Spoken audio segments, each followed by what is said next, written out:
The Dave Hooker Show. A presentation of Off the Hook Sports.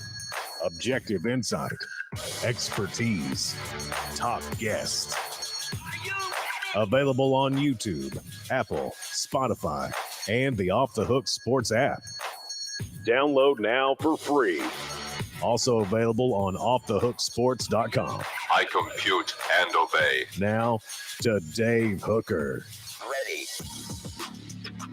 Let's get it rolling because a loaded show today. Thursdays mean the one, the only Josh Ward. We love visiting with him.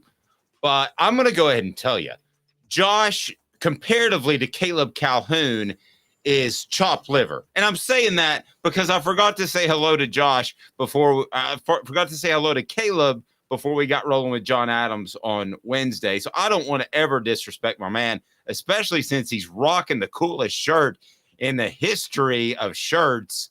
Caleb, how are you, sir? I forgot to turn the mic on. Oh, I give you the big build-up. I even kind of throw shade at Josh, and then you don't have your mic on. What the H? I know. Rookie mistake. I am amazing, Dave. By the way, it was Jimmy on Wednesday that you did this to, not John Adams. Oh, so, well, those two guys run together. I know this was the build-up, and the letdown was like, for any wrestling fans, who remembers the end of the Sting-Hogan match of Starrcade 97? What are you talking about? It was a year and a half long build-up and the screwiest ending possible that ruined WCW. I guess hit that like and subscribe button. Go ahead and do it right now. We would greatly appreciate it. And let's get off and rolling here as Caleb, I think there's an argument to be made that Tennessee fans are already a little bit spoiled. Also, the poll question is up on YouTube, so we want you to vote on that. Caleb, if you can take a peek at that, I want your thoughts before we get going on Tennessee fans maybe a little bit spoiled. So you want to go ahead and read off our options there? The poll question is on the YouTube page. Go ahead and vote. The poll question is on the YouTube page. I have not pulled that up yet, actually. So I will pull. Well, that's a new segment to the show. It's brought to you by Andy Mason, AndyMasonRealEstate.com, real estate experts with over 40 years of experience. But it has to do with Nico. By the way, Andy Mason, best prices, best service in the biz. But it has to do with the quarterback situation. So there we go. It's right on top of YouTube. You tell me what you think. Why am I not seeing it? That's okay. That's okay. I feel like I'm a boomer, maybe. Maybe I'm a boomer.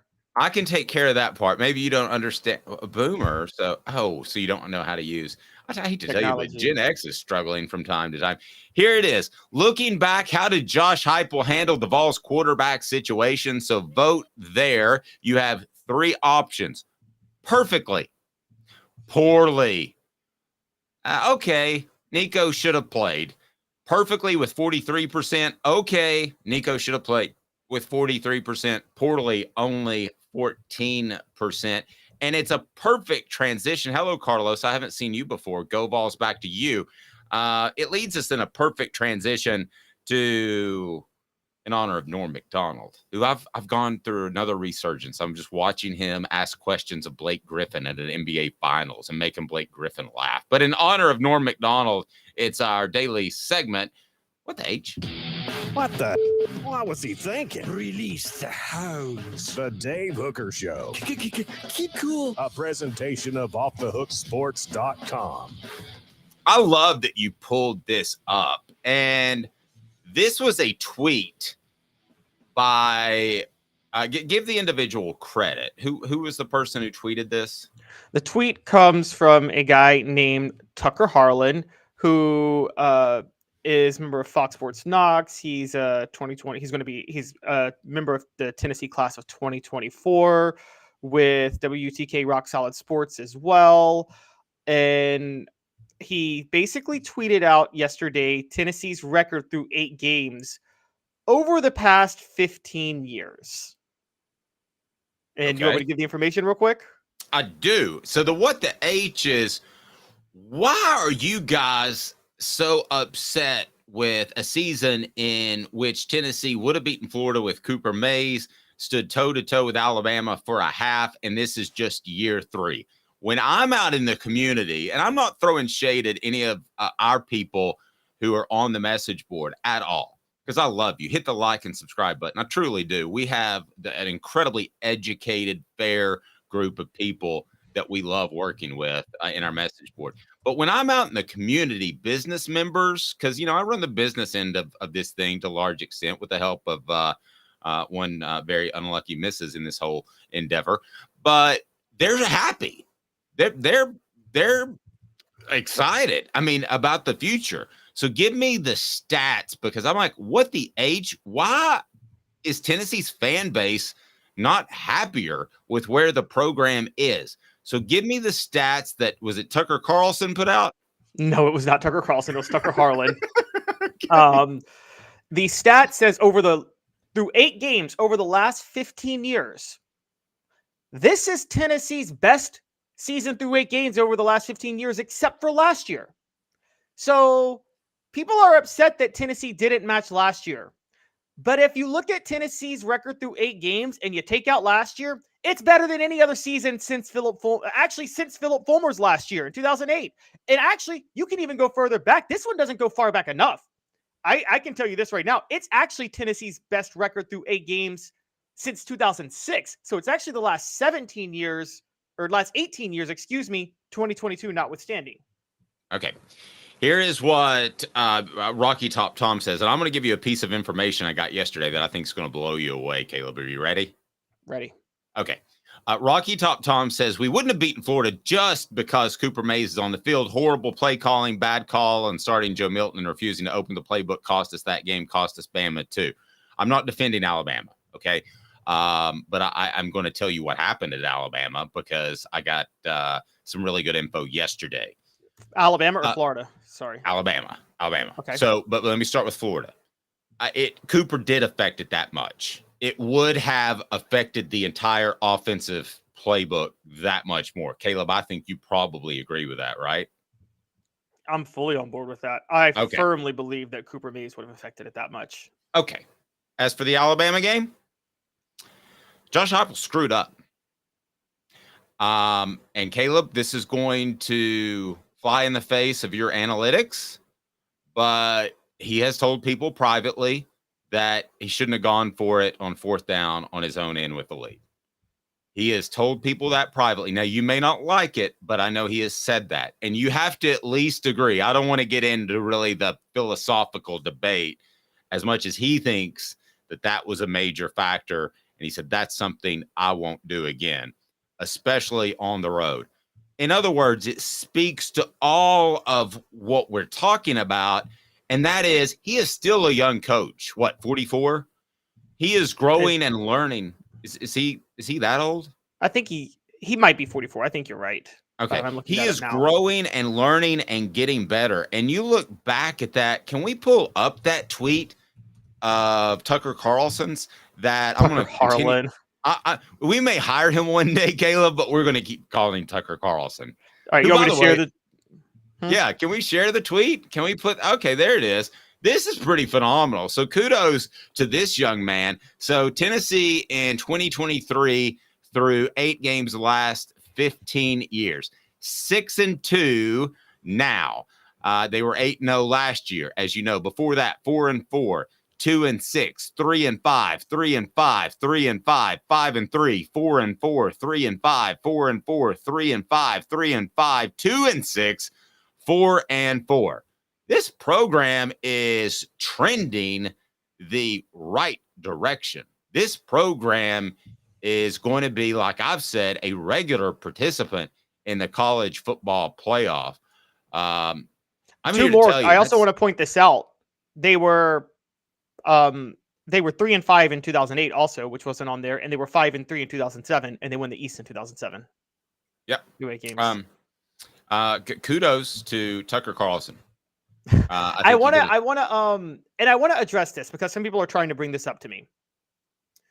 If you read Twitter, a lot of people will try to say, well, that's because Tennessee doesn't play Georgia until November now. That's their argument. They're saying, well, Tennessee had to play Georgia back then. Dave, you want to know why that's wrong? Why? Because outside of 2016, they are 2 games better this year than they were any other of those previous seasons. So even if they had played Georgia and lost, they still would have a better record than all of these years. And in 2016, they actually beat Georgia.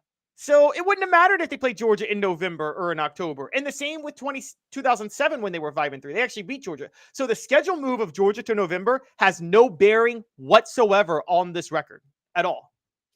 All right. So Tennessee fans, are they spoiled already? Let me ask you that. I think they're losing perspective very, very quickly. I think the losing perspective is a great way to put it. All right. Yes. Continue your thought. I'm sorry to interrupt. No, it's fine. I think the negativity surrounding the program to a certain degree. I know this sounds like a head coach because, coaches like to be like, like this place in the negativity and you're missing all the positives. I think Tennessee fans are losing sight of the positives because of what happened last year with a lightning in a bottle situation with Hendon Hooker and Jalen Hyatt. And they're forgetting what Josh Heupel walked into and where the program was building towards. And I think many Tennessee fans thought 2022 should be the every year norm at that point, but that's just not okay. Put it this way. It's like in life and history. You know how, like, what was it? The quote Martin Luther King said, the arc of history is long, but bends towards justice. That's like, okay, you'll sometimes go backwards and forward. It's a roller coaster going in the right direction. But that's how a football program is. If you're building a program in the right direction, Dave, that doesn't mean that every year is going to be better than the previous year. There will be some setbacks every now and then. There will be some step forwards. The point is it goes in the right direction. This season is significantly better than if you did not have last year, you guys would be thrilled with this season right now. Next level thrilled. Tennessee in any other year does not beat Texas A&M. They don't beat Kentucky, and they may not beat South Carolina. Okay? So any other year, if this is a Jeremy Pruitt team, this team is easily 3-5. Yep. Rocky Top Tom says settling for mediocrity just because it's a bit better than the mediocrity we're used to is disgusting. Agreed. Says not losing perspective on the message board as much as we're PO'd about the tremendous waste of one heck of an opportunity to beat Alabama. Yes, I agree with that. Another post, but I can see how some would characterize it as such for the purpose of selling a narrative. I'm not selling the narrative. I've got questions still about Josh Heupel's talent evaluation. I've got questions about Josh Heupel's stubbornness. So you're coming to the place that's going to give you objective information. But I think as a whole, if you graded Josh Heupel from day one hire to now, he's an A+. And I don't think that there's any doubt about that. And you could lose to Georgia and still be an A+. Don't lose to Missouri, or I'm maybe knocking you down a bit, even though Missouri's pretty good. But that's where I am. I'm a little surprised by some Tennessee fans. We've got a big show lined up. As I mentioned, Josh Ward will join us. 5 things the Vols should do against that team that they'll play on Saturday, because we're not allowed to say the C word, because that team that Tennessee is going to play that rhymes with Connecticut, that's not a team that is going to test the Vols. This is a mini scrimmage. So go out there and get better. Dominate from the get. Preferably get Nico some snaps. Make sure everything is buttoned down for this final run. So I got this from Bill King when I did Nashville earlier this morning, and that is we're just not going to say this. We're not going to say the C word, because the team doesn't matter. You should go out there and get better, Caleb. It doesn't matter who lines up in those Husky uniforms, right? Yeah, I mean, that's a great point. It shouldn't matter. Will it? I don't know, but it shouldn't. I still have the Austin P game in my head. Okay, all right. Austin P's probably better than this C word team. All right, here we go. Orange. I mean, are they? It's debatable. Possibly. But I Austin P's pretty bad. Okay, so they have the worst chant in football. This was awkward last night. I was on a show talking about my book, Celebrate 98, the untold stories behind Tennessee's 1998 national championship. And you can buy that below, by the way. It's right down below. And we've got some Fred White versions that you can purchase as well. They're autographed by Fred. But both of the hosts were from Indiana, and I didn't know that Bobby Knight had passed away at the time. They're like, "What do you think about Bobby Knight?" I'm like, I think he's kind of a jackwagon. And I didn't know that. I didn't know he had passed away. And I'm not laughing in that regard. But there are a lot of ties to Tennessee between Bobby Knight, who I thought could have at one point been the coach at Tennessee if Tennessee would have wanted him, by the way. But they didn't. So he went to Texas Tech as well. And probably that wouldn't have worked out because they had gone through the Jerry Green scenario of bucking the establishment. So Connecticut, we'll talk about later. But right now, Bobby Knight. I want to get to the ties that are out there. But, Caleb, I'm going to throw a little bit of a curveball at you. Who's the most controversial figure in Tennessee athletics history? Bobby Knight is unquestionably the most controversial figure in Indiana athletics history and one of the most controversial figures in the modern era of sports. I'm sure you would agree with that, right? Absolutely. I mean, on the short list, it's like him, Pete Rose, for different reasons. I mean, they're on Joe the Paterno. Joe Paterno, yeah. So he's on there. I want to throw a couple at you. One for a totally different reason, and please know I'm not comparing the two. But I thought Casey Clausen was tremendously controversial because people didn't like his cool demeanor when I'm like, this guy does everything for you. I mean, this guy goes on the road and wins games. If you had Casey Clausen for the rest of your career, for the rest of your program's existence, you're in a good spot, in my opinion. And the other one is way too easy. It's shooting fish in a barrel. I'm going to see if you can guess the most controversial figure in Tennessee athletics history. Is it Bruce Pearl? No, it's bigger than that. Football. Philip Fulmer. Yeah, it's got to be Philip Fulmer, right? Philip Fulmer loved the Vols, but loved Philip Fulmer just a little bit more.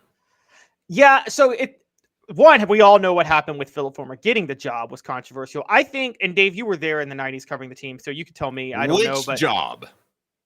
The head coaching job first. It was controversial how he got the AD job too. Well, I'm gonna come to the AD job. Okay. But the football job, I feel like the controversy behind that did die pretty quickly when he had his early success, didn't it? Like by 98, nobody cared that he kind of pushed Johnny Majors out the back door, did they? No, actually, I was hosting shows a lot back then, and I still got phone calls even after the championship in the mid 2000s of people that would say, I don't care. I just don't like Fulmer because of what happened to Johnny Majors. So it actually lingered on maybe longer than you thought, wow. Which I was like, listen, you got a national title.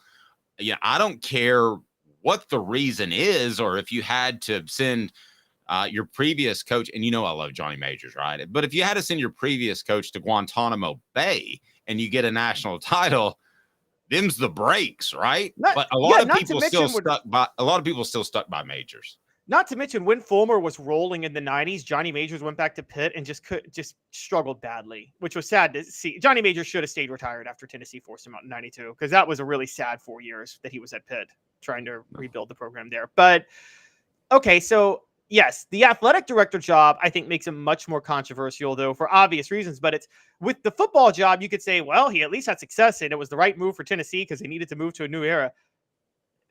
He was a bad hire for athletic director. He made a bad hire for the football program. By the way, let's not forget this. For all of John Curry's flaws with the Greg Schiano thing and everything like that, he was close to closing a deal to get Mike Leach to go to Tennessee. Fulmer, as John Curry is closing that deal, orchestrates a coup to get Curry fired, take over, and then go hire Jeremy Pruitt.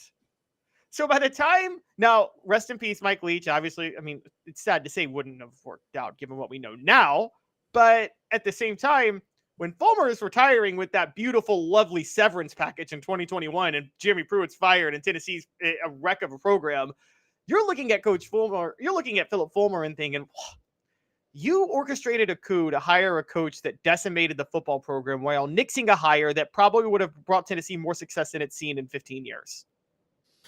Who else on the message board? Now, we're talking about successful guys. I'm not talking about Butch Jones, who is just a goofball. You have to be successful. Or Jeremy Pruitt. I still like Bruce Pearl as one. That's a great one. Okay. That beats Casey Clausen. I'm going to say it falls short because football is king to Philip Fulmer. But listen, Caleb, I think the one thing as an employer, an employee, you can't do is lie to your employer. I've been caught's the wrong word, but I've been in situations in which my integrity was questioned, and thank goodness I was raised to tell the truth, and I did, and the truth came out. And Bruce Pearl lied to not only his bosses at UT, but his ultimate bosses at the NCAA. So that to me is pretty bad. It's bad, and here's why it's worse. Let's not forget Bruce Pearl, all to win a recruiting battle, effectively ruined a kid's college career in the 1980s because he snitched on him for taking some money somewhere. Remember that? The whole Dean Thomas incident? I do remember that, yeah. But I really didn't have a problem with that. I didn't either, but it did really mess up Dean Thomas in his career. And Bruce Pearl was defenders, us included, would be like, well, that's integrity. You got to do what you got to do. Well, if you're going to hold yourself to that standard, you better not get caught doing anything lying, right? No, exactly right. And I thought that broke the coaching credo, which hurt Bruce Pearl in terms of getting a better job than he did until Tennessee came calling. But I didn't think it broke any moral credo. To lie to your boss and to lie to the NCAA, that's a whole different level. I'm sure you would agree with that. Hit that like and subscribe button as you continue to filter in. As we do lose Bobby Knight. I think the unfortunate thing about the Bobby Knight situation is that he never really he basically said he wouldn't go back to Indiana until they were all dead. The people that were in charge when he was in charge. He said that on the Dan Patrick show a few years ago. So I think it's sad that those fences haven't or the bridges weren't rebuilt. And that's why I say to this day that despite what you think about Philip Fulmer, there should be a statue of him in front of Neyland Stadium because he won a national title. You win a national title, you get a statue. That's my rule. Okay. I don't care where it is. And maybe even at TCU, you get a statue of Sonny Dykes because nobody thought that they were going to play for a national title. Other ties to Bobby Knight, by the way. Yeah, so let's talk a little bit about Bobby Knight because Bobby Knight and Rick Barnes, from peripheral stories, there's no direct quotes, didn't seem to get along when Barnes was at Texas and Bobby Knight was at Texas Tech, which is intriguing. Bobby Knight actually kind of came out and said at one point, Rick Barnes is not an offensive coach, which, by the way, is accurate. But then there is Bobby Knight and Pat Summitt did a lot of work together. Bobby Knight was Pat Summitt's biggest cheerleader. There was a one point when they were both coaching. Both were the all-time winningest coaches in their respective sport, men's and women's basketball. Bobby Knight and Pat Summitt together. Yep. And I remember what you were saying. Yeah, before Bruce Pearl, you were there, Dave. How serious were the rumblings that Tennessee was looking into Bobby Knight when he was at Texas Tech? I remember the rumors to the point where it was on the table, but it didn't get off the table. Does that make sense? It was discussed, but it was never really going to happen. I mean, it was a football school, and they didn't want that. We got to get to Josh Ward, so give me 2 minutes. And Josh Ward has the goals that Tennessee should face against that team. We're not saying the C word because the team doesn't matter with the Huskies. Tennessee needs to get themselves better, and they have an opportunity to do so before this final run. So bear with me. Give me 2 minutes, and it's Josh Ward. By the way, Campbell, Cunningham, Taylor, and Hahn. Look at me. No contacts and no glasses. Campbell, Cunningham, Taylor, and Hahn. Local doctors that care about you. My man Josh Ward up next. Sun, sand, and salt water, the beach is a very relaxing place. Unless you wear contacts. Ow! Open your eyes to the best the beach has to offer with LASIK vision correction from Campbell Cunningham Laser Center. Ah. Sports Treasures in North Knoxville is one of the South's largest sports cards and memorabilia dealers, featuring over 10 million sports cards from vintage to modern. Sports Treasures carries a full line of hobby boxes, singles, autographed memorabilia, Tennessee Vol collectibles, fan cave decorations, and so much more. See a museum full of collectibles at Sports Treasures, 4819 North Broadway in Fountain City, and Sports Treasures on Facebook. Sports Treasures, where the real sports fan goes to shop. Have you seen the latest TriStar Hats Co. product? TriStar Hats Co.? What's that? You know, those really cool hats, shirts, tumblers, and even license plates with 3 stars like the official Tennessee flag and stripes like the American flag. Pretty patriotic if you ask me. Ah, gotcha. Seen those. Those are cool. Where can I get them? Simple. TriStarHatsCo.com. And if you order now, there's 10% on any order $50 or more. Plus, use the promo code HOOKED. With the promo code HOOKED, you get 10% off. That's hooked. And don't forget free shipping with any order over $50. Stock up at TriStarHatsCo.com. That's TriStarHatsCo.com. There are plenty of wannabes out there, so make sure you go to TriStarHatsCo.com for the best quality and customer service. Will do, and I'll be sure to use the promo code HOOKED. That's hooked when I do, to save an additional 10% off. TriStarHatsCo.com. TriStar Hats Co. is a trademark of TriStar Hats Co. LLC. Any use without express written consent is prohibited. You're listening to The Dave Hooker Show, a presentation of OffTheHookSports.com. The internet is full of pictures of each and every one of you. Available on YouTube, Apple, Spotify, and the Off the Hook Sports app. Download now for free. Is there nothing you people can't do? Also available on OffTheHookSports.com. All right, let's get right to it. Bring Josh Ward in. Both of you all, Caleb Calhoun and Josh, look very comfy. Josh has a hoodie on. My power went out last night, so it's like 58 degrees in my house right now. So, Josh, I'm not in the best place right here. I got a space heater rocking. You look so warm in your nice home. Caleb looks so warm in your nice home, but you're closer. Can I come stay with you?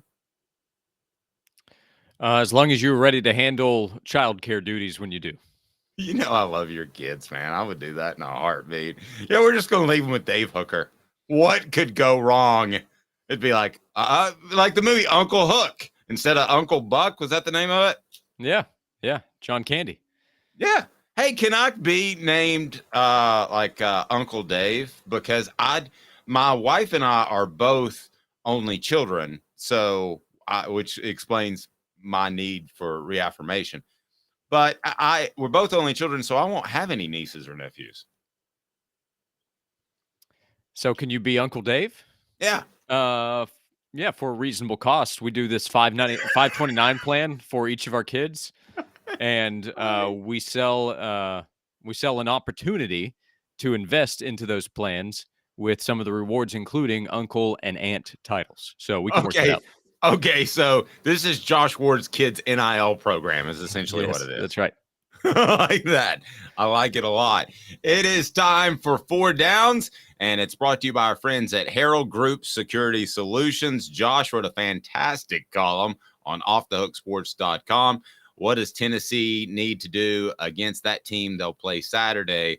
Josh, we're trying not to say the C word because it doesn't matter who Tennessee plays that lines up on Saturday. Tennessee's so much better. They need to work on themselves, and that's what this column was about. Check it out on offthehooksports.com. Let's get going right now with 4 Downs, brought to you by Herald Group Security Solutions. 4 Downs. 4 questions. 4 answers.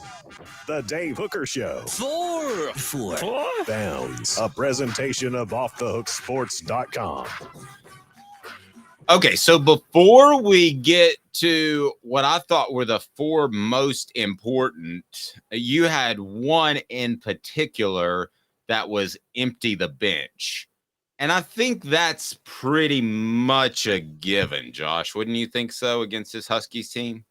It should be, but in the article, I referenced the Austin Peay game where they never got a chance to empty the bench because the players didn't do their part. The starters did not do their part to get to the backup. So the starters had to play 4 quarters because they weren't good enough against Austin Peay that day. So it should be, But I would have lost a lot of money if you tried to bet me that week that we would see Joe Milton all 4 quarters and we would see Aaron Beasley playing until the end of the game at linebacker, because that week I was talking about, okay, do you go a half with Joe and then Nico gets in? When does Nico get his first opportunity? And it never came. So it should this week. But that's why Tennessee needs to take care of a number of things for that opportunity to come up.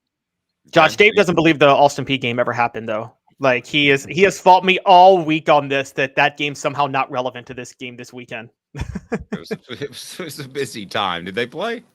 Yeah, it was ugly. I was there. I was in person and didn't want to be. So, I mean, it should not happen this week. It should be Tennessee rolling, but UConn has actually been more competitive from a scoring standpoint than the record shows. Now, Tennessee, I believe, is the best team that UConn will have faced, but they got blown out by Duke, and Duke's a pretty good team.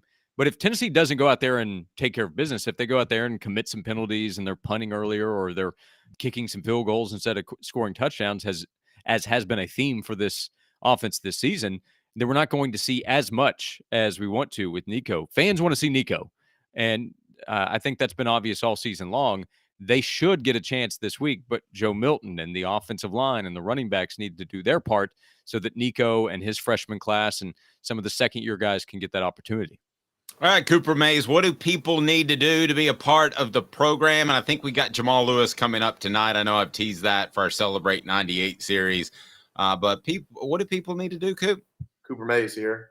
Hit like and subscribe. All right, thank you very much. 4 Downs today brought to you by Harold Group Security Solutions. We're going to make your workplace and your schools safer, making sure your children are safer one school at a time. These are guys that are former service members a lot of times, highly trained. They make sure that your children are safer. So go to your school administrator and say, Harold Group Security Solutions. You got to call them. We're in private schools now. We're going to get in public schools. We're going to avoid the tragedies that have been a part of our country for far too long. Go to haroldgrp.com. What down is it, Coop? Coop here.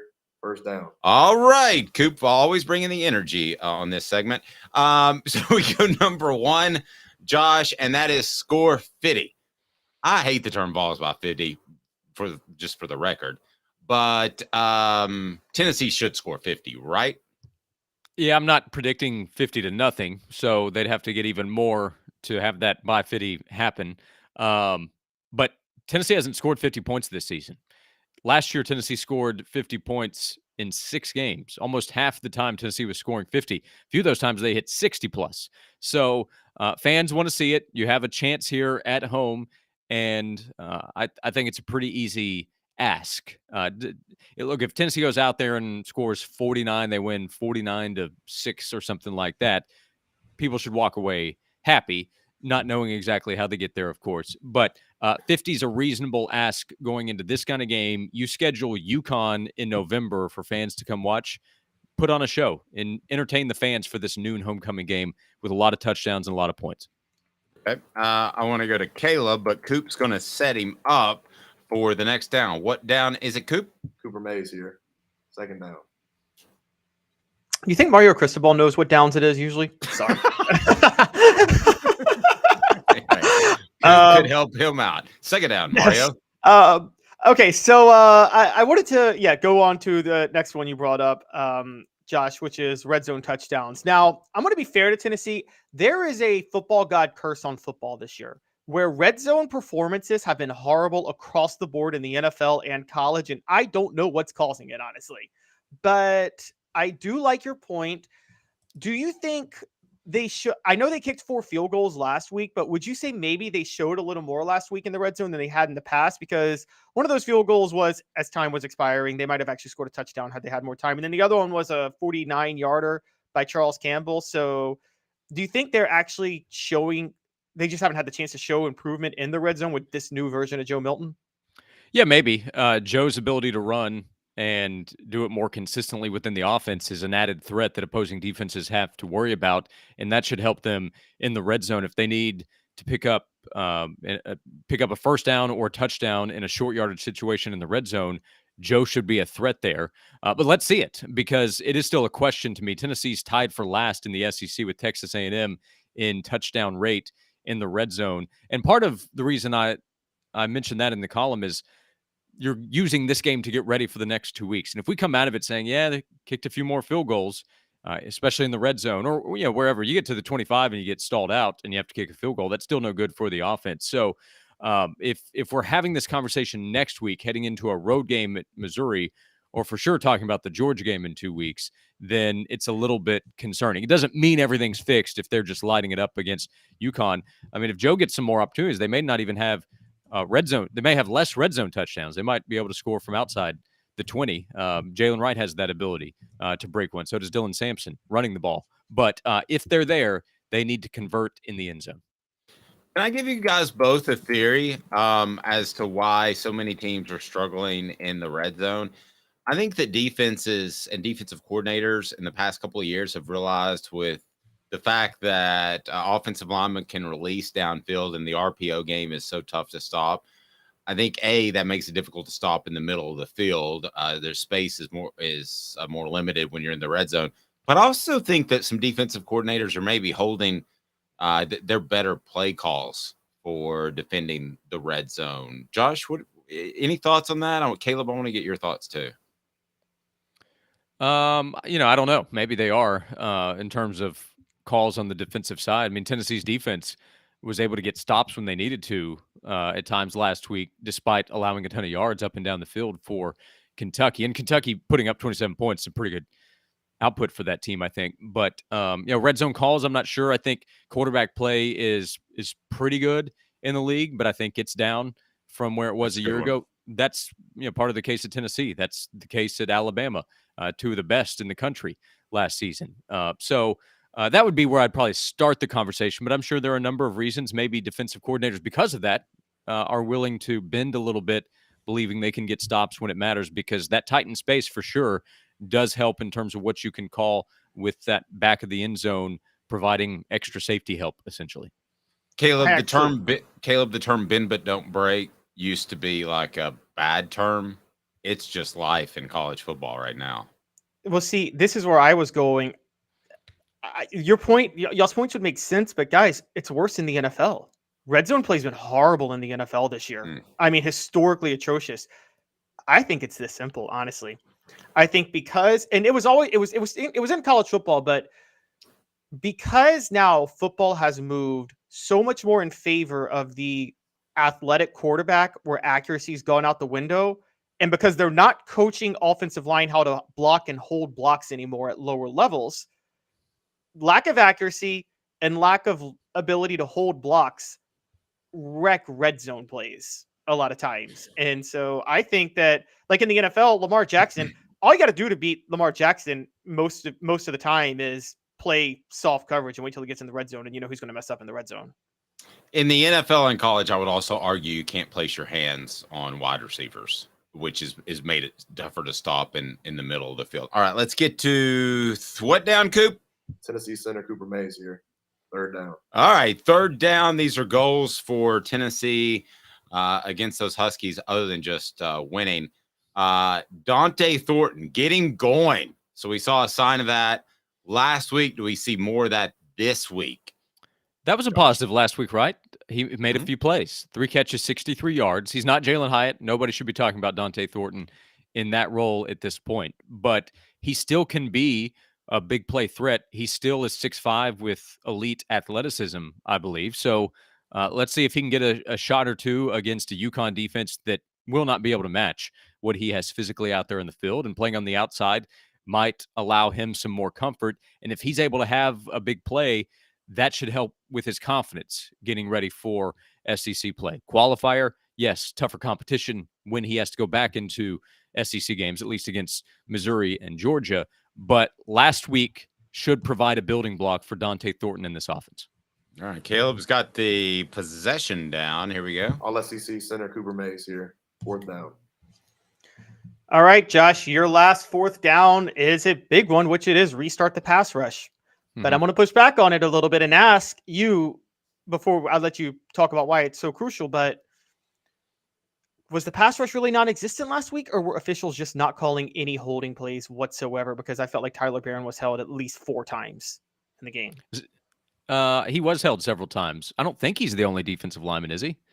I think they have some other ones. So I thought Kentucky did a really good job preparing for what Tennessee would do up front, the way that James Pierce would move around, and they were ready for him. Yes, there were missed holding calls. By the way, not that anybody watching would want to, but if you go back and watch Tennessee's offensive line, there might be some missed holding calls on Tennessee's side as well, just to give you a heads up on that. But don't waste your time going back and looking at officials' calls because there is nothing more excruciating. They need to be better. They have really good players up front. They have really good depth, and they're about to face quarterbacks in Brady Cook and Carson Beck over the next 2 weeks that can beat them. Their opponent this week is actually not allowing a lot of sacks. Sacks don't tell the whole story, though. In fact, not getting to the quarterback can be a difference maker. The Kamal Hadden pick six against South Carolina was because of pressure caused by James Pierce. His ability to get to the quarterback throughout the season has affected what teams have done. But last week, it just wasn't there. And were there some missed calls by the officials? Definitely. But if you're putting 372 passing yards by Devin Leary, who up until Saturday had been the most disappointing quarterback in the SEC, until this past week, then you're blind to your own personal issues. So they'll be better, I think, over the next couple of weeks, and they need to be. Nothing worse than being blind to your own personal issues. Josh, by the way, didn't refer to the C team, so I like the way he did that. Somebody just texted me, though. It's a big Huskies fan about what we're doing. What? Yeah, exactly. Washington. And here's what they thought about us not even using the name of the school. And they actually said, hey, I'm going to use Peyton Manning. Here's what Peyton Manning thinks. They're like, that is total bullshit. Maybe Peyton seems a little strong. My goodness, today's tough question is right now as we get it rolling, and it's brought to you by the Hemp House. I'll tell you more. Today's tough question. Take a side. Take a stand. The Dave Hooker Show, a presentation of offthehooksports.com. All right, today's tough question is on YouTube. You can vote. Looking back, how did Josh Heupel handle the Vols quarterback situation? 53% say perfectly. 35% say, okay, Nico should have played. 12% say poorly. Josh, I give you those three choices. What would you say? Sorry, this is for the season? Yes, to this point. Yeah. I think he's handled it well. I think over the course of the season, Josh Heupel has figured out what he's comfortable with the offense, calling based on quarterback play, based on offensive line play, in pass protection, and based on the strength of the running game. So it took some time to figure out, but part of that is around the quarterback. All the calls, all the planning is not only about who's playing that position. It's about replacing Darnell Wright and Jerome Carvin, but Joe was their guy. They knew that. He didn't play up to the level maybe where they hoped he might reach at the start of the season, and it's 6-2 in the way the offense, I believe, has come on, including Joe's added running element to the offense has been a positive. So I think he's handled it well. Okay, but you didn't answer today's tough question. Perfectly, poorly, or okay, Nico should have played. Perfectly? Oh, wait. So he could have handled it okay, but that also includes Nico playing? Like, I don't think that would have been a good idea. So if I'm choosing between the two, then I would say perfectly, because if it's okay, I don't think it would have been okay to play Nico alongside Joe. I think that would have been poorly. It is so funny how we're so split on this. I think Jimmy Himes, who we have on Wednesdays, like kind of down the middle. I think John Adams is like run him out there for a couple of series in the first half every week. And you're on the other side. I don't know who's right. Me, I would have played him. I wouldn't have played him in the first half ever, but I would have played him some more in meaningful snaps in the second half. Caleb, so you got to answer the question before we kind of dissect what Josh said there. I'm totally on Josh's side. I think it was perfectly. And I was one who broached this topic because I wanted to revisit last week with Dave's, Gaston Moore should get out there and play. And I said simply that Gaston Moore could have done the same thing as Kentucky. Let me ask Josh this. Would Gaston Moore have beaten Kentucky, Dave? Josh, well, we said it before Kentucky. Thank you, Caleb. Josh, let me ask you, could Gaston Moore before the Kentucky game have done the same thing that Joe Milton did to that point? Are you talking about record wise? Because we did address this last week, and I still thought that it was absurd. I don't know if they sell them on Amazon or if I can find a local shop. I love supporting local businesses. If any of them make a big L, I will try to buy it and have it shipped to you because you've earned it already at this point on your gas. I love this. Okay. Well, I tell you what can help you, and it's local and it's online. The premier hemp dispensary online, Hemp House, with a wide variety, great selection, and strict standards to ensure you only receive the best in CBD or Delta products. Hemp House Chat with 2Ts.com. Hemp House Chat with 2Ts.com. Using Josh's analogy, sounds like you went over the recommended dosage from the Hemp House based on your Gaston Moore. Yes. With all due respect, the worst thing I felt about that last week was anybody who knows Gaston Moore, like, I don't mean to knock him, but all of a sudden he's out here just catching what would appear to be insults based on an unfair comparison. But I didn't know that the season was 7 games. I didn't know that they would just plan to play through the Alabama game and that's it for the season. I could have sworn there was a Kentucky game. And I can't remember who they played this week, and then Missouri and Georgia and Vanderbilt. So excuse my inaccurate breakdown of the schedule for the Vols this season. You can check out the Big Orange Crunch, which is right here, which we developed for you. Use the promo code HOOKED. Use the promo code HOOKED to get 10% off at Hemp House Chat with 2Ts.com. Hashtag Josh hates Gaston. By the way, this is a fair comment. And I don't know how hurt he was, but he obviously was not 100%, and he was affected. But there's a comment after Joe took that hit against UTSA, Nico could have gone in and played there. Remember, Joe was having a good game. Then he was awful for a stretch, couldn't complete a pass. He definitely had to rehab after that hit. So to try to get ready for South Carolina, then he did. Then he got a break. But that could have been a time to play Nico, but because of injury to Joe, for sure. No, I thought so too. That would have been the time. And you would have had the backdrop, Josh, of no, you're not making a change. You're not throwing Joe under the bus, but he had the injury and you could see what you got out of Nico a little bit. Remember, Nico went in late in that game. He didn't get much time against UTSA, and officials, by the way, missed a call there, but got his neck turned around when they grabbed his face mask. Now that was not behind the first team offensive line, but that was not a great experience for Nico. Hopefully he gets a better one this week. So will we see Gaston Moore this week? Was it UT Martin? Which game they play a ton of quarterbacks last year? Maybe, probably not, but it's up to the starters, as I wrote for you on the website. Yep, that's exactly right. So let's go ahead and get your prediction, Josh. How do you see this game shaking out? I mean, Tennessee's going to win, but and your column was great. You picked the exact 5 that I would have picked on offthehooksports.com, but of those, which do you think are most important, or which do you feel are most confident will happen? Let's kick that around for a second.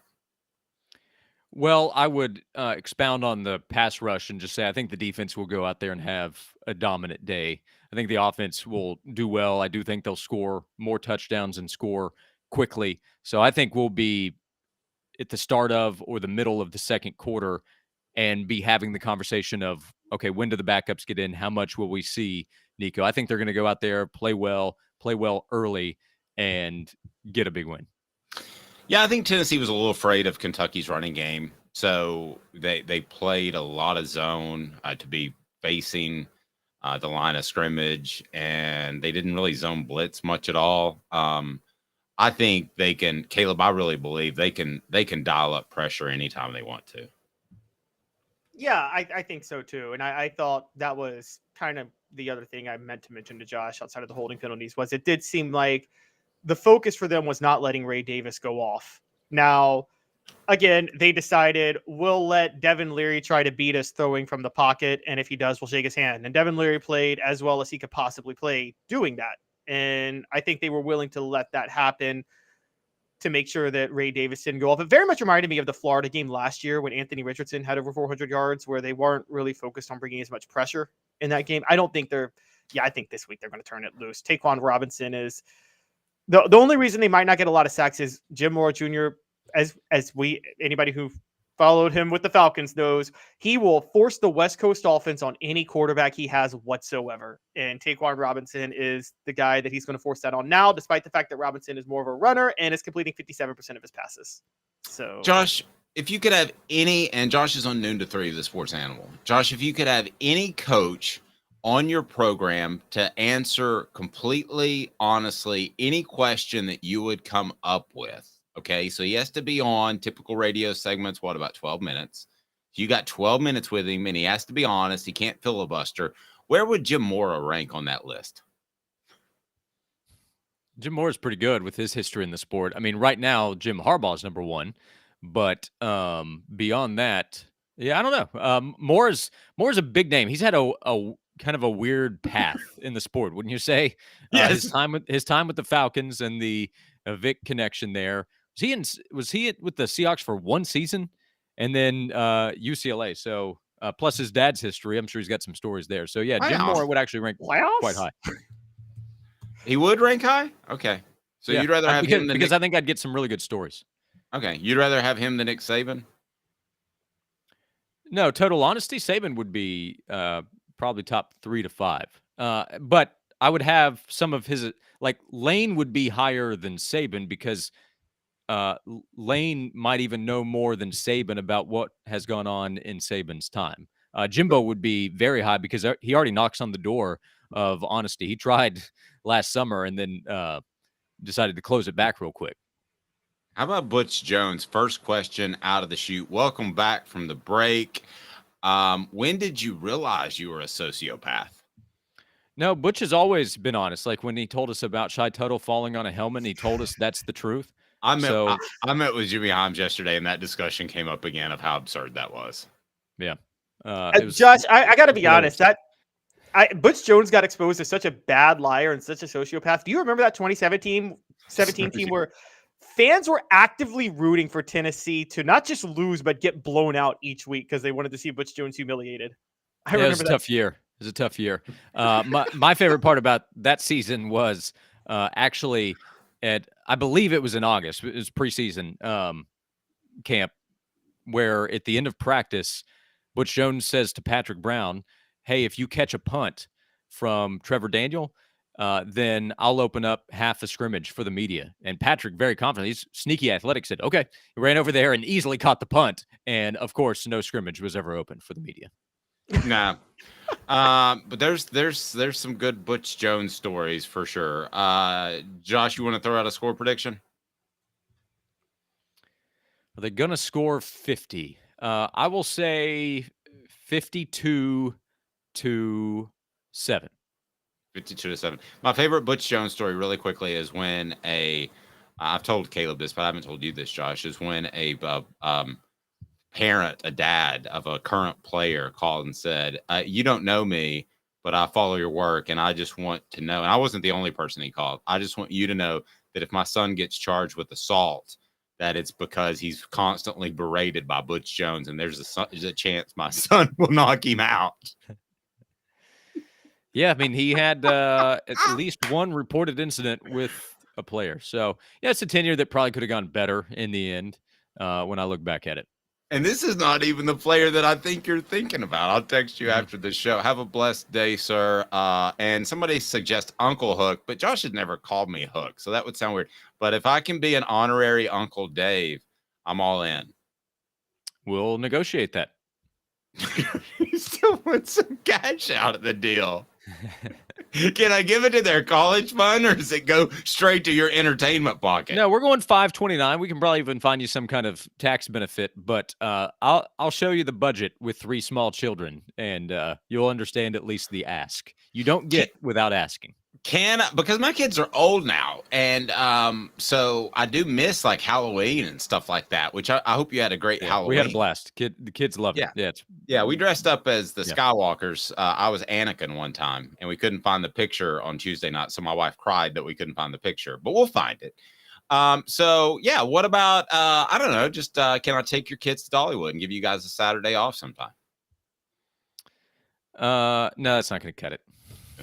I didn't think so. All right. Have a good day, Josh. It's probably a good call by you. Thank you. Josh Ward, noon to 3. Thanks, Hook. He's never, ever called me that. Love you, man. Josh Ward. All right. Yeah. So if you had kids, Caleb, would you let me take them to Dollywood? And on the message board, guys, would you let me take your kids to Dollywood for a day? Would you trust me to take your kids? Now, this is no wife involved, because with my wife, everything would be fine. But this is just me. Would I be responsible enough to take care of 3 kids under the age of 5 to Dollywood? You know, I would have trusted you, but because you keep bringing it up, and it's like you're wanting to take my kids to Dollywood, I'm like, who wants to take someone else's kids? You get old, man, and you get like this weird emotional thing. Like I talked to my son, and there's one. We had one trip. Penn State guys. Yeah, I mean, there's one. There's one trip that he was going to make down back to Knoxville because he's up north and he couldn't make it, and I got a little emotional. When you get older, you get emotional. Maybe it's menopause. Rick Terry Jewelry Design. That's what I need. I need a nice piece of jewelry from Rick Terry Jewelry Design. They want to be your jeweler. Looking for affordable game day jewelry? How about the Fire Opals, a Tennessee tradition? RickTerryJewelry.com, RickTerryJewelry.com. Support our sponsors. That is why we are here. So as we revisit that Joe Milton debate, I think Josh Heupel was right to stick with him. I like the happy medium of I would have played Nico some. I'm not sure that I would have played him in the first half, which John Adams has said that he would do, but I would have got him out there some. I'll tell you this much, because we just brought him up. Butch Jones would have started Nico like 4 weeks ago and thrown him to the Wolves, because Butch Jones is the type of guy that would throw a quarterback to the Wolves to save himself, to lose blame and put it on the quarterbacks, just like when he benched Quentin Dormady and put in Jerry Garantano in the middle of the 2017 season. But yeah, I think that one of the things you have to love about Josh Heupel, and Tennessee hasn't had this in a while, he's very confident in what he can do. That's exactly the word I was going to use. And if I can kind of jump on your thought for a second, he's confident in what he was going to do, not for just this year, but for next year. So at times when maybe Caleb, he could have won some fan equity with individual people who want to see more Nico, he didn't do that. And he very easily could have done that, Caleb, and he didn't. He said, hey, I am going to stick with my plan. And let's face it, if he would have run Nico out there for 2 plays in a meaningful game in the first half, the fans would have gone absolutely crazy, right? Mm-hmm. Yep, they would have. And probably with 2 losses to Florida and Alabama, you're saying, but oh wow, that Nico. And listen, you can dial up plays against the UTSAs of the world. You can dial up plays to make a guy look like a superstar. He could have thrown him out there, and he could have thrown for 200 yards and a half in that game, and everybody's like, oh, Nico. Now, would it have started the quarterback controversy? Probably, if Joe Milton were to struggle.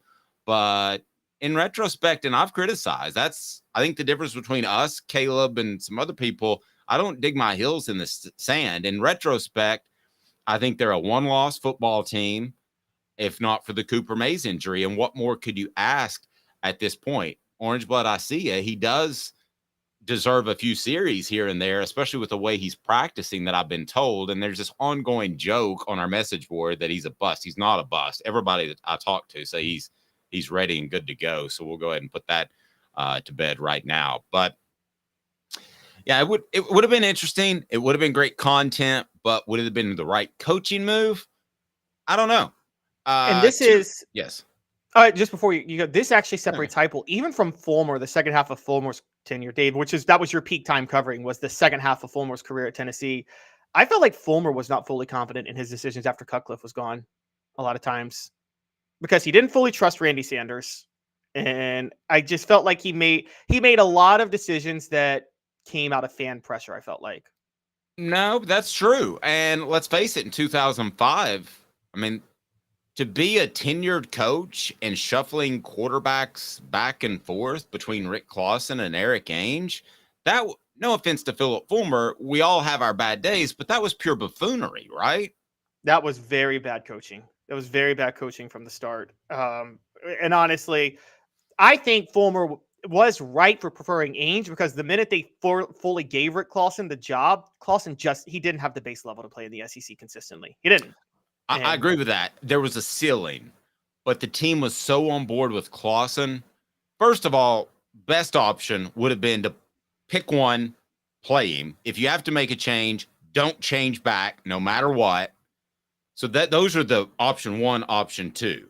He went with option 3, with shuffling all around, and that was a bad move. So, all right, Caleb, coming up, you think Greg Sankey's crazy? I think he's incompetent. Oh my gosh. 2 minutes off the hook sports. Hit that like and subscribe button. Do me that favor. I greatly appreciate it. Don't forget to support our sponsors. They're all down there, and they're why we are here. And we've got a new sponsor we're going to announce in the coming weeks that we're super excited about. So hang tight with me. 2 minutes and why Greg Sankey is incompetent, according to Caleb Calhoun. I completely disagree, but he's Caleb. So here we go. Got cataracts? We can fix that. Never miss another moment. With a little help from Doctors Campbell, Cunningham, Taylor, and Hahn at cctis.com. Hi, I'm Rick Terry, and we at Rick Terry Jewelry Designs pride ourselves in the highest quality craftsmanship from a family-owned business here in Knoxville for over 35 years. At Rick Terry Jewelry Designs, we also take pride in being an affordable option for all your game day accessories, especially those fire opals. At Rick Terry Jewelry Designs, we want to be your jeweler every day and especially on game day. Go Vols! Hi, Mike Davis here with City Heating and Air, reminding you to always dare to compare. Our team provides quality local heating and air service, installation, and maintenance across East Tennessee. We use only the best equipment like American Standard heating and air conditioning for your residential, new construction, or commercial needs. Honesty, dependability, and customer satisfaction have been the cornerstones of our business since 1961. City Heat and Air. Dare to compare. These mountains hold and defend a spirit far better than moonshine. A drink that holds flavor, that becomes necessity. A hard cider made and relished by folk who are as hearty as they are legend. A refreshment that can only be found in one place. With a taste that makes you say, give me 3 bottles of the good stuff. Tennessee Cider Company, where necessity can be found. Objective coverage. Hey, that's new. If we get caught, we're going to jail. The Dave Hooker Show, a presentation of Off the Hook Sports. YouTube, Apple, Spotify, and the free Off the Hook Sports app. I'm going to need to see some identification. Back to Dave Hooker. Okay, here's where I am on this. And you might notice sometimes if I'm a little 60-40 on something, I'll play the other side to have some fun. And that's with Caleb. That's with Josh. That's with John. That's with Jimmy Holmes. But we always strive in being genuine. So I'm going to tell you how I feel about Greg Sankey first. And then I will get to Caleb's point. I think Greg Sankey is not just a good commissioner. I think he's an excellent commissioner. I think he inherited an SEC where one coach, particularly Nick Saban, was a little bit too strong. And that's why you don't have scheduling in place for next year. I think Sankey also, when you compare him to Mike Slive and Roy Kramer, you know, Slive cleaned up the league. Roy Kramer put the BCS into play.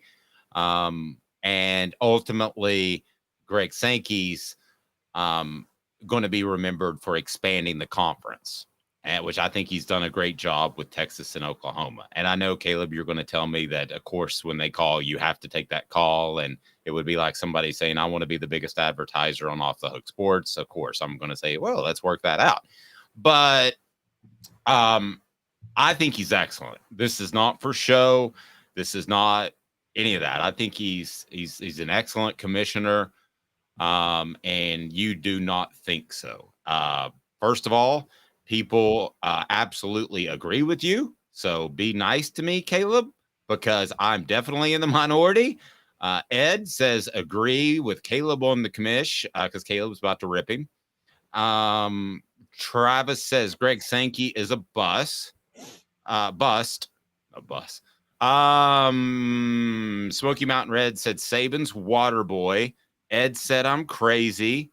Travis says Caleb Calhoun for the SEC commish. LSU wins every title for eternity. But it's very obvious that I'm in the minority. And I'm being 100% genuine. I think he has done a great job. A- at the worst in my mind. All right, so tell me why I'm wrong. Okay, so this came out because the Big 12 has set the scheduling slate for their conference through 2027. The Big 10 earlier this month set theirs already through 2028. Last month. The Big 12 just got their 16-team conference together in August. The Big 10 got their 18-team conference together in July. The SEC has known that their 16-team conference would be in existence next year since 2021. So they've had longer to get this together, and they still only have the schedule set through 2024. This is for one reason, and it's for a big reason.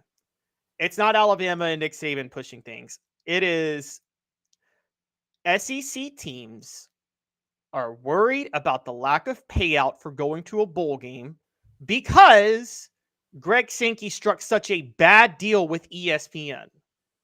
And because of that, they need to make sure they get their revenue from going to bowl games. That's why they're only doing 8 conference games. So they can make sure they schedule the 3 patsies they need to schedule to get to 6 wins and reach bowl eligibility. It's that simple. And while every other conference is able to go to 9 games and set the schedule through 2027, the SEC has to go to 9 games because, as I talked all week, you have to do 9 games because you can't have an 8-game schedule with 16 teams and no divisions and pretend that every team's schedule is going to be similar enough to say that you can pick a top 2 with the record. You just can't do that. So the Big 12 is getting a better TV deal too than the SEC. The SEC is going to have the worst TV deal of the 3 major conferences in a dog-eat-dog era. And it's I think Greg Sankey is overseeing a product that, Dave, let's be honest, you're in marketing, you've been in marketing, you know business. Sometimes you have such a good product, you don't have to be a good business person to sell it. It's like having oil. Unless you're Jimmy Haslam, Jr. Unless you're Jimmy Haslam. It's like having off-the-hook sports. Go ahead. Exactly. And Caleb Calhoun. Unless you're Jimmy Haslam, you can't mess up running an oil company. Okay? And because it's funny you say that because I know somebody that owned an oil company that was inherited, and it is kind of hard to screw it up. It's impossible. And then you tout your wealth as running an oil company. I'm like, that's easy. It's the same as being commissioner of the SEC or commissioner of the NFL. You have an amazing product. It's impossible to screw it up. Even if you do screw it up, your product is so good, it doesn't matter, so it won't be known. Greg Sankey has borderline screwed up the SEC. He pulled a Jimmy Haslam. The SEC is going to be less valuable than the Big 10 in 7 years, even though the Big 10 has a far inferior product. Okay. Ed says ESPN contract, Dave, in all caps. So he's yelling at me. I get that. Pardon me. Rocky Top Tom says Greg Sankey is a combination of the worst politician, the greediest corporate bloodsucker ever to exist. I don't think that necessarily. I don't think you think he's nefarious at all. You just think he's incompetent. Yeah, right? I don't think he's nefarious. Greg Sankey, let's remember why Greg Sankey was hired. Do you remember when Greg Sankey was brought on to the SEC, Dave? I do, but remind everyone. So Greg Sankey was hired by Mike Slive. What he was good at was compliance. Greg Sankey's skill and his understanding was to monitor compliance, because if you guys remember 2002, the SEC was looking really bad. That was when Alabama got the Albert Mean scandal. Kentucky was on probation for some how money stuff. It was Alabama's second probation. Auburn had been in trouble 2 or 3 times in the 90s. Tennessee was accused of stuff, never got proven. That was all right around the same time. Mike Slive brought in Greg Sankey to, I guess, clean up the league's cheating, if you will. And being able to do that does not mean you're cut out to negotiate new teams coming, to negotiate business contracts or TVs. Greg Sankey put the SEC, tied them for 10 years and a back contract to a network that might go bankrupt in 5. So, by the way, does anybody watch ESPN now and see the production value of their sets? I know this is something you would notice as much TV as you've done. It does feel like that is a sinking ship.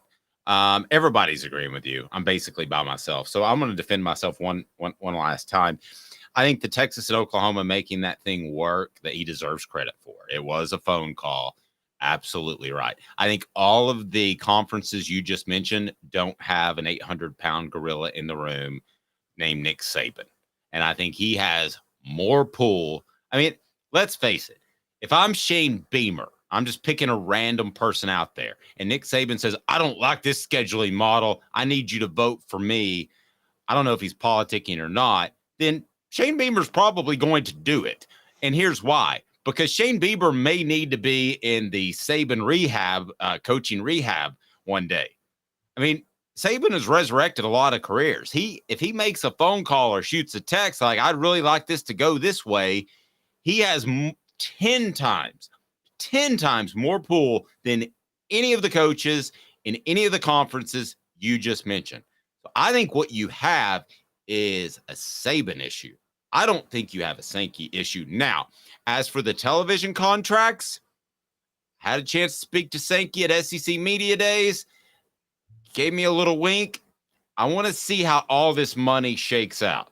I think the Big Ten network, and if I might not be right, the way it looks, you're on point. But I want to see how this Big Ten money shakes out. I think there's some incentives there based off ratings. Do they end up getting the X amount that they are promised and that has been publicized? There's good reason to hype that up, and you know that. There's good reason to hype it up and play the PR game.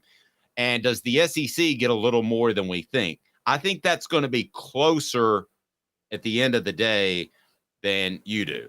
Now, again, so those would be my defenses of Greg Sankey. I think whatever the Big Ten was, whatever those contracts for the athletic directors and the coaches know it, and the Big Ten was comfortable enough to go to a 9-game schedule with those incentive contracts. The reason the SEC wasn't comfortable enough to go to a 9-game schedule wasn't just Nick Saban politicking. That might have been it. But again, it had everything to do with schools like Mississippi State don't want to play 9 games because they want to make sure they can get to 6-6 to get to a bowl. So they want that third easy, no-name university to come to Starkville that they can blow them out 45-0, and that gets them to 6-6, and they get to a bowl game. Can I ask you one other thing? Is there any chance that Greg Sankey's kind of treading water on the schedule thing, knowing that a super conference may be closer than we think, and it's all going to take care of itself? Does that hold water to you at all? No, I just think he couldn't get it done. And Okay. the reason, and by the way, what happened was, and I don't think, okay, here's my even hotter take. So I'm going to go here because you brought up Texas. You brought up Texas and Oklahoma. Because ESPN hasn't renegotiated the contract with the SEC, the Texas and Oklahoma deal is now a bad deal for the SEC. It's not a good deal because guess what? Texas and Oklahoma are in the SEC. You know what that means, Dave? They just have to split the money 16 ways now instead of 14 ways because they locked themselves into that contract with ESPN, and then they go and welcome Texas and Oklahoma. You can't blame ESPN. ESPN is literally looking at this like, man, if we stay afloat, we got the steal of the century. The job of leagues the job of a business, a good business person brings in more money than his business's value is worth. Am I right? That's your job as a business. Make your business generate more revenue than it's worth. Get more money than it's worth. Yeah, that's the goal. Hooker and Sankey sitting in a tree. KISS. Well, that's the good version.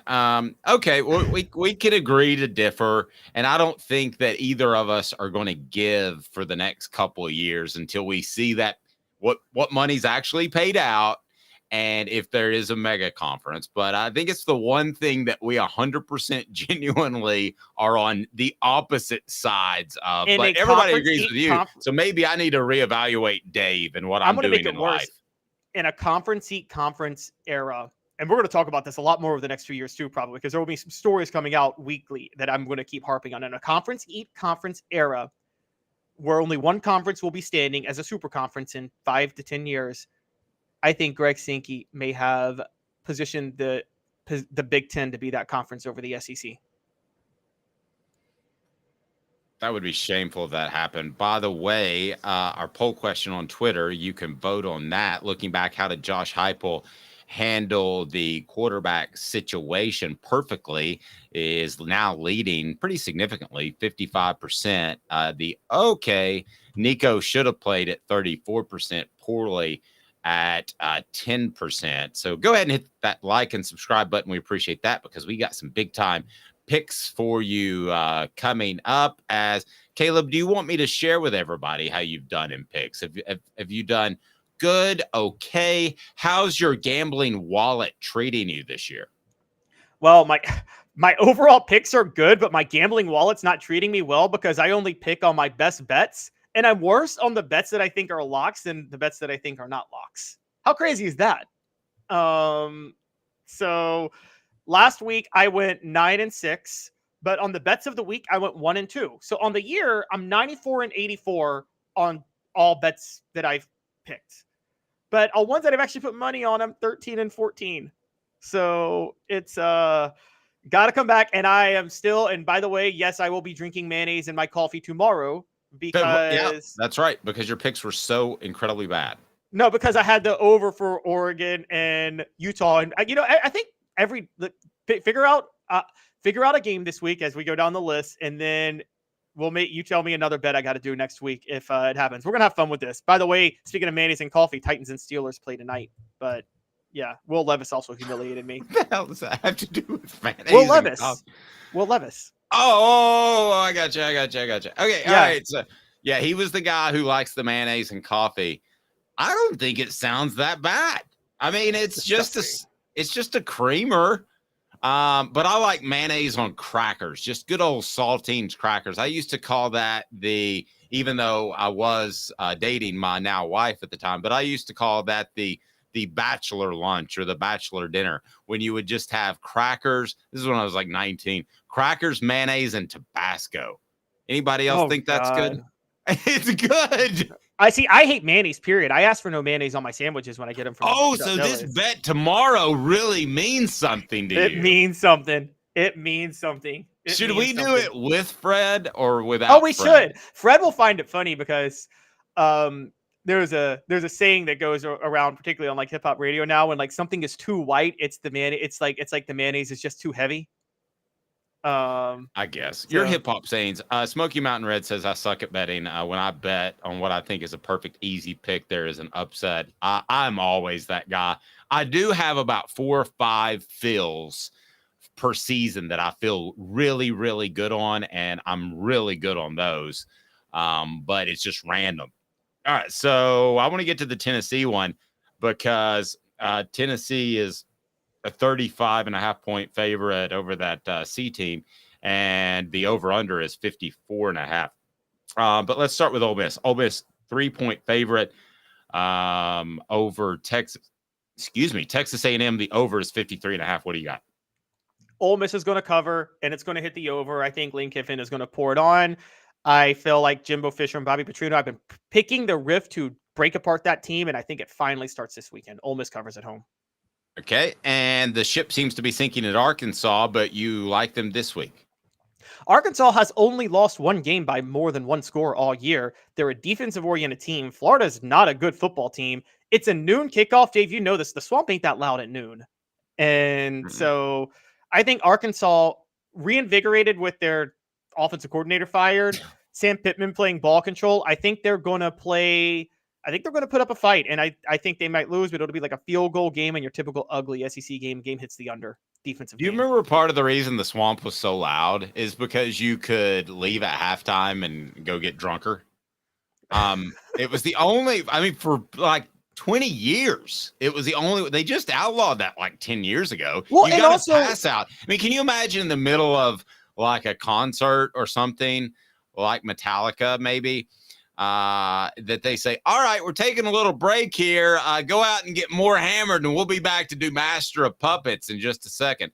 South Carolina, 16.5 points over Jacksonville State. I guess I don't know a lot about Jacksonville State. You've got Auburn at 12.5 over Vanderbilt. I do like that an awful lot. Mississippi State, Kentucky, that's a 3.5 point spread. What are your thoughts on the Dogs and Cats? Yeah, I living think together. I think Mississippi State should be favored in this game, honestly. At home at night in Starkville, I think Mississippi State should be favored to win. It'll be another defensive game. I think it should be like a 24-17 Mississippi State win. Hey, who remembers that line where that guy, that if anybody, I will send you a Hooker t-shirt if you can remember where that line comes from. What movie? Dogs and Cats Living Together. Do you remember? It's a little bit before your time. No Googling. No. I'm not Googling. I don't remember it. I'm not cheating. Don't worry. Okay. Dogs and Cats Living Together. The world has gone crazy. All right. So the best bets, though, this is where Caleb really Let's get a couple of games. Let's get a couple of the major games that are not under my bets, though, that are going to be exciting real quick. Okay. Give me a couple. So Missouri, Georgia, I think Missouri covers the 15.5. And I think the game hits the under. Missouri off a bye. No Brock Bowers for Georgia. I think Missouri covers. I have no reason to say this other than this just feels like the game where Georgia just comes out and does play somewhat close to their level. Alabama, -3 LSU. And I'm looking for a shootout in this one with Millwall and Jaden Daniels. I think it goes well over the 60.5. And I think Alabama covers. Revenge on the mind, playing at home. I think Alabama wins. Look at my guy. Fred got it already. It's Ghostbusters. Bill Murray. Dogs and Cats Living Together. All right, here is Fred. We appreciate you being a part of the program. Here is my email, so you can reach out to me and I'll hook you up with a Hooker t-shirt. All right, so give me your best bets. How do you most like to lose your money this weekend? I'm expanding. I'm tired of losing. So when I'm tired of losing, I bet more. And so I'm all in. All right. So first, we already talked about Auburn, Vanderbilt. Auburn's going to cover easily 12.5. How's that not like 17? Honestly. Agreed. What else? They say it's at. All right. So Colorado and Oregon State. Oregon State's a 13.5 point favorite at Colorado. I think they're coming off an overtime loss and they're visiting Deion Sanders. I think Colorado's going to cover that easily. They're not going to lose by 2 touchdowns to Oregon State. Yeah, I can roll with that. By the way, you know what they could use in the locker rooms? They could use Herald Group Security Solutions because apparently stuff gets stolen in the Rose Bowl. Herald Group Security Solutions has leadership experience, specialization, addressing problems through unique mission-specific mitigation techniques, making your children safer at school, one school at a time, working with private schools. But we're working towards public schools. So ask your school administrator, I can make my children safer if you call Herald Group Security Solutions. Why the H have you not done it to this point? Herald Group Security Solutions. But by the way, can I tell you my one Rose Bowl moment really quick that sure. I don't get around really anybody and get intimidated. Like seriously, I mean, it's just not me. I don't know why. I don't know if you're like that, but a guy named John Wooden, who you've probably heard of, was at that Tennessee UCLA game in the press box, and he was in a wheelchair, and I wanted so bad to reach out and just shake his hand and say, "This is quite a moment for me, sir." I did not have the guts to do it. I chickened out. Oh, and I don't have a lot of chicken out moments. I'm not a chicken out type of guy, but I was like, it's John freaking Wooden. Yeah, and I will tell you too, Pat Summitt had that feel in a room. And by the way, they're not going to wear blue jerseys, but they're going to wear the blue accessories in honor of Pat Summitt, we've been told. Pat Summitt had that effect on people too, where the people that were used to covering big names, she'd walk in the room, and like Mike Griffith, who covers Georgia, I think he needed new pants after she jumped into a studio and did a bit with us when she was doing some Ball Network reads. Mike Griffith got totally scared. My wife's met Lane Kiffin, Philip Fulmer, all those guys. But around Pat Summitt, she was like, ew. I got the Pat Summitt stare one time.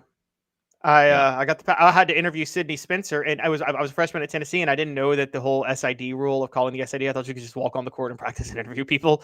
So I did. It was like my first time. I go to interview Sydney. Like I believe it was one of the SID guy was there, and basically Pat Summitt's like, I think you can't just walk onto the court and do this. And then the guy was, yeah, you're supposed to call us. And then she looked at me. She knew I was a freshman, and she was just like, well, now you know how you're supposed to go through this next time. And then she told me I could go ahead and interview Sydney Spencer now. She was such a great person. She was such a great person. And she wasn't mad at you at all. And I know you got the stare because she was so intense. That's just how she was. But her accessibility, I'm way off topic. Give me your best bets. Let's get your best bets. I want to make some people money.